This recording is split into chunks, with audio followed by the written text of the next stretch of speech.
6 เมษายน 2026องค์การกวดสอบแห่งรัฐมีกองประชุมเรียกงานกวดสอบแห่งรัฐทั่วประเทศประจำปี 2026และทิศทางแผนการในต้นหน้าผลสำเร็จที่พ้นเด่นในปี 2025แม่นสามารถดำเนินการกวดสอบได้ทั้งหมด154เป้าหมายเท่ากับห้อยส่วนห้อยของแผนการสอบแห่งรัฐทั่วประเทศประจำปี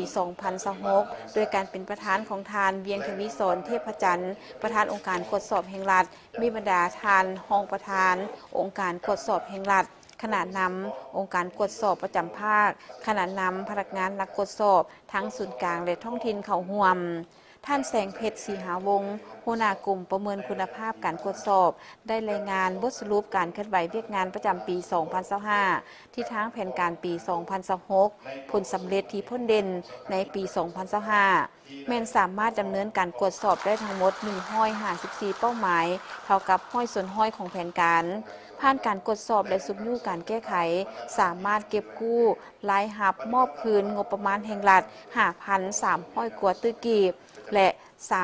310,000 ดอลลาร์สหรัฐนอกนี้ได้ยกให้เห็นผลสำเร็จของ6แผนเวียกยุดสุมโดยเฉพาะเป็นการบรรลุเวียกกวดสอบเข้าในรัฐธรรมนูญฉบับปี 2025เพื่อเพิ่มสิทธิ์ให้องค์การกวดสอบแห่งรัฐดำเนินการกวดสอบอย่างเป็นเอกราชกองประชุมยังได้ปรึกษาหารืออย่างเจาะจงเกี่ยวกับการกดสอบในขงเขตที่มีความเสี่ยงเป็นต้นแมนการกดสอบขุดค้นแห่คำแบบทดลองที่พบเห็นการขุดค้นเกินเนื้อทีการคุ้มครองเขตเศรษฐกิจพิเศษรวมถึงการเล็งทวงมอบรายหับเข้างบประมาณจากบรรดาโครงการลงทุนและวิสาหกิจ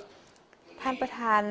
เบียงทวิสรเทพจันทร์ได้เน้นหนักให้ผู้เข้าร่วมจงยกสูงความรับผิดชอบและดมสติปัญญาเพื่อสร้างบาดก้าวหันเปลี่ยนใหม่ให้เวียกงานกวดสอบมีความนักแน่นและชัดเจนกว่าเก่า